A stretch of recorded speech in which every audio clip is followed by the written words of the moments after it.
Hi viewers, welcome to our channel. ప్రస్తుతం మనతో పాటు ఇమ్మంది రామారావు గారు సీనియర్ జర్నలిస్ట్ ఉన్నారు. వారితో ఒకసారి మాట్లాడదాం. సార్ నమస్కారం. సార్ నమస్తే అండి. సార్, చంద్రబాబు నాయుడు గారు జనసేనకి ఒక కౌంటర్ ఇచ్చారు అన్న ఒక వార్త ప్రచారం జరుగుతుంది సార్. ఎందుకంటే మొన్న జనసేన నేత పొలిశెట్టి సత్యనారాయణ గారు అమరావతి నిర్మాణాన్ని ఆపండి, అమరావతి నిర్మాణం అక్కడ సరైంది కాదు అని చెప్పేసి చంద్రబాబు నాయుడు గారికి ఒక లెటర్ రాశారు. అది మనం మాట్లాడుకున్నాం. అయితే ఇప్పుడు చంద్రబాబు నాయుడు గారు బుద్ధున్నోడు ఎవరు కూడా అమరావతిని రాజధానిగా కాదనరు అని అన్నారు. సో ఇది డైరెక్ట్గా జనసేన వాళ్ళకి కౌంటర్గా అని చెప్పేసి ప్రచారం అయితే చేస్తున్నారు సార్. మరి దీన్ని ఏ విధంగా చూడొచ్చు అంటారు సార్? అంటే కౌంటర్గా ప్రచారం అని అనుకోను, కానీ దీని వెనక ఇప్పుడు ఆ జనసేన సత్యనారాయణ ఏ ప్రాతిపదిక మీద అమరావతి పనులు ఆపండి అనో, లేకపోతే మన పవన్ కళ్యాణ్ చెప్పినట్టుగా కొంతమంది చెప్పారు అమరావతి పనులు ఆపండి అనేది ఒక వార్త ఇప్పుడు వైరల్ అవుతుంది. ఇదొక పెద్ద తప్పు. అసలు ముందు స్టార్ట్ చేసినప్పుడు జనసేనలో సత్యనారాయణ ఎవరో ఉన్నారు కదా, ఆయన ఇంతకాలం కళ్ళు మూసుకున్నాడా? అది ఇంతకాలం ఆ స్లోగన్ పెట్టుకొని జెండాలు ఎగరేసుకొని ప్రజల మధ్యకి వెళ్ళినప్పుడు కళ్ళు మూసుకున్నాడా? ఇప్పుడు ఆయన కళ్ళు తెరుచుకున్నాడు. ఇది ఇంతకాలం కోమా స్టేజ్లో ఉన్నాడా? ఎంత దరిద్రపు రాజకీయం అంటే ఎవరైనా సరే మీరు గెలవడానికి కారణం అమరావతి రాజధాని అని చెప్పేసి మీరు గెలవడానికి, మనకు రాజధాని లేదు, అమరావతిని రాజధానిగా చేసుకుందాం, అందులో మోదీ గారు వచ్చి శంకుస్థాపన చేసినటువంటి పవిత్రమైన స్థలం అని చెప్పుకొని గెలిచారు. ఇప్పుడు మీకు జ్ఞాపకం వచ్చింది. అప్పుడు జగను మీరు ఒకటే కదా, జగన్ ఆ మాటే చెప్పాడు కదా. ఇప్పుడు మీరేం చెప్తున్నారో తెలివి తక్కువతనంతో ఆ రోజు ఆయన అదే చెప్పాడు. అందువల్ల ఇటువంటి విషయాల్లో అనుభవ రాహిత్యం పనిచేయదు. ఒకవేళ జనసేన తాలూకు ఎవరైనా కొంచెం ఉత్సాహం ఉన్న కార్యకర్తలు ఉంటే వాళ్ళు తాలూకు ఆ ఉత్సాహాన్ని తగ్గించవలసిన అవసరం పవన్ కళ్యాణ్కి ఉంది అనుకుంటాను. పవన్ కళ్యాణ్ ఆయనకి అమరావతి పనులు ఆపండి అని చెప్పే అంత అధికారం ఉంటుందని అనుకోను. అమరావతి పనులు ఆపండి అంటే మోదీ గారు చెప్పాలి. తర్వాత ఒకవేళ ఆపండి అని చెప్పినట్టు చంద్రబాబు స్టేట్మెంట్ ఇవ్వడు, దాన్ని తగ్గిస్తాడు, అంతే కదా. మరి స్టేట్మెంట్ ఇచ్చారంటే తెలుగు తక్కువతనంగా స్టేట్మెంట్ ఇవ్వడమే.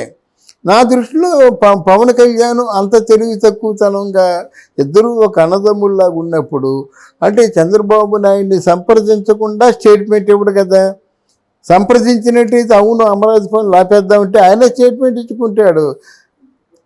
పుష్ పటక్ ఎక్కడ పనులు అక్కడే చెప్పి చంద్రబాబు ఇస్తారు స్టేట్మెంట్, మీరు ఎందుకు ఇస్తారు? అందువల్ల ఇది చాలా ఘోరమైంది. ఇది కేవలం రాజకీయాలు మొదలయ్యాయండి. ఇంకొక వీడియోలో చెప్తాను, రాజకీయాలు మొదలయ్యాయి. వైసీపీ రాజకీయాలు చాలా, అటు ఎలక్షన్లో ఎలా డబ్బు ఖర్చు పెడుతున్నాడో ఇప్పుడు ఈ 5 years అలాగే డబ్బు ఖర్చు పెడతాడు. డబ్బు కక్కుర్తిపడేవాడు ఎవడో వాడేం కూత కూయమంటే ఆ కూత కూస్తాడు. వైసీపీ వాళ్ళు కూస్తే ఆ కూతని నంబర్ కనుక ఈ తెలుగుదేశం వల్ల జనసేన వల్ల ఎన్నుకుంటాడు అన్నమాట. అది ప్రజలకు అర్థమవుతుంది కదా. వైసీపీ వాళ్ళు ఇప్పుడు అంబటి రాంబాబు మాటలు ఎవరు నంబరు కదా.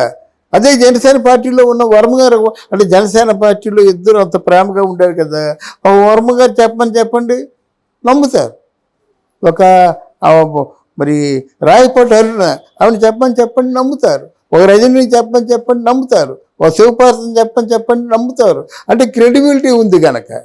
అంటే క్రెడిబిలిటీ ఉన్నటువంటి నాయకుల్ని కొనేసుకొని వాళ్ళ ద్వారా ఈ పిచ్చి ప్రలాపనలన్నీ కూడా ప్రేలేలాగా చేసుకోవడం అవుతుంది. కానీ ఇది ఎంత మాత్రం నిజం కాదు సార్. అమరావతి నిర్మాణం పైన మరి జనసేన నేత ఆ విధంగా ఒక స్టేట్మెంట్ ఇచ్చారు కదా, పవన్ కళ్యాణ్ గారికి తెలియకుండా ఇచ్చాను అనుకోవచ్చా? అంటే లెటర్ రాశారు, లేదంటే పవన్ కళ్యాణ్ గారికి తెలిసి ఆ లెటర్ రాశారా? పవన్ కళ్యాణ్కి తెలియదండి. ఇప్పుడు మనకే ప్రోటోకాల్స్ తెలుసు కదా.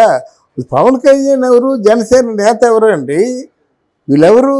గవర్నమెంట్ తరఫున ఇవ్వాల్సిన స్టేట్మెంట్లకి, దానికి కూడా రాజధాని మీద ఇచ్చే స్టేట్మెంట్లకి మిగతా వాళ్ళు ఎందుకు ఇస్తారు? మిగతా వాళ్ళకి సంబంధం లేదు, అసలు జోక్యం చేసుకోరు. మరి వీళ్ళు ఎందుకు జోక్యం చేసుకున్నారో దీని వెనక ఏముందో మరి తొందరలో తెలుస్తుంది. అది అమరావతి రాజధాని, ఆ రాజధాని మీద బేస్ చేసుకొని మనం నిధులు తెచ్చుకోవాలి. రాజధాని అమరావతి కొత్త రాజధాని, దాన్ని డెవలప్ చేయాలి, పరిశ్రమలు డెవలప్ చేయాలి, అన్ఎంప్లాయ్మెంట్ సాల్వ్ చేయాలి. ఎన్ని దాని మీద ఆధారపడి ఉన్నాయి అని అర్థం చేసుకున్నారు ఒకసారైనా? డెవలప్ చేయవలసింది ముందు అమరావతినే. అంతేగాని దాన్ని బేస్ చేసుకొని నిధులు తెచ్చుకోవాలి, దాన్ని బేస్ చేసుకొని పోరాటం చేయాలి. లేకపోతే మీరు చేసింది దానికి వైఎస్ఆర్సీపీ వాళ్ళు చేసిన దానికి మధ్య తేడా ఏముంది? వాళ్ళు చేసిందే మీరు చేస్తున్నారు. దానికోసం మీ ఎందుకు గొప్పలు చెప్పుకోవడానికి? కానీ ఇది ప్రజలే ప్రశ్నిస్తారు. ఇప్పుడు ఈ రోజులు అమరావతి ప్రజలేమో నిద్రాహారాలు మానేసి చలి చీకటి అన్నిటికీ భరించి ఉండి మొత్తానికి ఏదో అమరావతి రాగానే మళ్ళీ చచ్చి బతికినట్టుగా ఫీల్ అయ్యారండి. మళ్ళీ వాళ్ళని హింస పెడతారా? అప్పుడు వైఎస్ఆర్ కాంగ్రెస్ పార్టీలో పోలీసులు హింస పెట్టారు, నాయకులు హింస పెట్టారు, వీధి రౌడీలు హింస పెట్టారు. ఇన్ని కష్టాలు భరించి ఈరోజు అమరావతి మాది అని ఊపిరి పీల్చుకుంటున్న తరుణంలో ఇలా చేయడం ఇది కరెక్ట్ కాదు. పార్టీకి నష్టం. పార్టీలో ఎవరేమైనప్పుడు పార్టీ నష్టమే కదా అది. ఓకే, అంటే సార్ ఆయన కొన్ని సలహా అయితే ఒకటి ఇచ్చారు చంద్రబాబు నాయుడు గారికి లేఖ రూపంలో. ఆయనకున్న కొన్ని ప్రతిపాదనలు ప్రవేశపెట్టారు. దానిపైన ఏమన్నా ఆలోచించే అవకాశం ఏమన్నా ఉంటుందా? ఇప్పుడైతే లేనట్టే కనిపిస్తుంది. అసలు ఆయన స్టేట్మెంట్ని పరిగణలోకి తీసుకోవాలంటారా సార్? ఆయన ఎవరండి చంద్రబాబు నాయుడుకి ఇవ్వడానికి? మీకు అర్థం లేకుండా మాట్లాడుతున్నాను.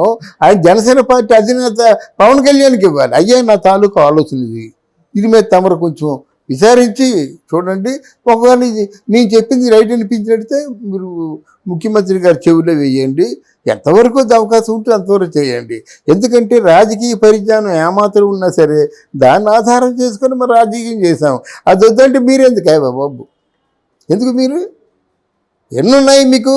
భవన కార్మికులు ఉన్నారు, వాళ్ళు కొన్ని లక్షల మంది చచ్చిపోయారు. ఈ పేర్లు చెప్పుకునే కదా మీరు వచ్చారు. రాజధాని లేదు, ఈ పేరు చెప్పుకునే మీరు వచ్చారు. అన్ఎంప్లాయ్మెంటు, ఈ పేరు చెప్పుకునే కదా మీరు వచ్చారు. ఈ విషయాల్లో మీరు మాట్లాడితే జనం చాలా చాలా కోప్పడతారు, చాలా తేలికైపోతారు అన్నమాట. నా నోటంటే బూతులు రావటం లేదు, కానీ జనం దృష్టిలో ఇదేం చెత్త రాజకీయం రా అంటారు. ఇప్పుడు జనసేన పార్టీలో ఎవరికి అద్భుతమైన తెలివితేటలు ఉన్నాయి, అద్భుతమైన ఆలోచన చెప్పారండి. ఆయన ఎవరు? అధిష్టానాన్ని చెప్పకుండా ఆయన అధిష్టానం ఎవరు? పవన్ కళ్యాణ్. ఆయనతో చెప్పలేయండి. ఆయన కొంతమందితో సంపాదిస్తాడు, అడ్వైజరీ బోర్డు ఉంటుంది, వాళ్ళతో మాట్లాడతాడు. ఈ చెప్పదగిన మాట అంటేనే చంద్రబాబు చెప్తాడు, వాళ్ళిద్దరూ ఆలోచిస్తారు, నిర్ణయం తీసుకుంటారు. ఓకే సార్, ఇదే ఇప్పుడు వైసీపీ అంటే ట్రోల్ చేయడానికి, ఒక విమర్శించడానికి ఒక దారి అయితే ఇచ్చిందని అనుకోవచ్చు. అంటే కోఆర్డినేషన్ లేదు వీళ్ళ మధ్య. ఆయన పవన్ కళ్యాణ్ గారికి చెప్పకుండా డైరెక్ట్గా చంద్రబాబు గారికి లేఖ రాశారని ఈ విధంగా ఒక విమర్శ చేయడానికైతే వాళ్ళకు అలసిచ్చినట్టు కనిపిస్తుంది. ముందు అంబటి రాంబాబు చెప్తారండి, జనసేన పార్టీ తెలుగుదేశం పార్టీ విడిపోద్దని చెప్పాను, ఇదిగో అంటాడు మాట. ఎందుకంటే వాళ్ళు పండగ చేసుకుంటారండి. ఇట్లాంటి పిచ్చి పిచ్చి మాట్లాడడం, పిచ్చి పిచ్చి స్టేట్మెంట్లు వైరల్ అవ్వడం ద్వారా వారు పండగ చేసుకుంటారు. ఇట్లాంటి 4 చాలు. ఇప్పుడు తెలుగుదేశం వాళ్ళు జనసేన వాళ్ళు పెద్ద రాజకీయంగా ఏం పొడి చేయలేదు, ఏం కంట్రోల్ చేయలేదు. అంతకుముందు వైఎస్ఆర్సీపీ వాళ్ళు అధికారంలో ఉన్నప్పుడు ఎలా ఉందో ఇప్పుడు అలాగే ఉంది. తెల్లారు లేచినట్టయితే అక్కడ రోజా నోరు కట్టలేదు, అంబటి రాంబాబు నోరు కట్టలేదు, ఆ బొచ్చగాడు నోరు కట్టలేదు, మాట్లాడితే బొచ్చు అనుకొని. ఎవరు నోరు కట్టారు? ఎవరు తగ్గడం లేదు. మీరు ఎందుకు అధికారం నుండి దండగా? ఎందుకండి అధికారం నుండి దండగా? వాళ్ళకి అవకాశం కదా. ఇప్పుడు జగన్మోహన్ రెడ్డి జైలుకి వెళ్ళి ఏదో ఓదారుస్తున్నట్టు ఎంత గట్టిగా చెప్పుకున్నాం మనం.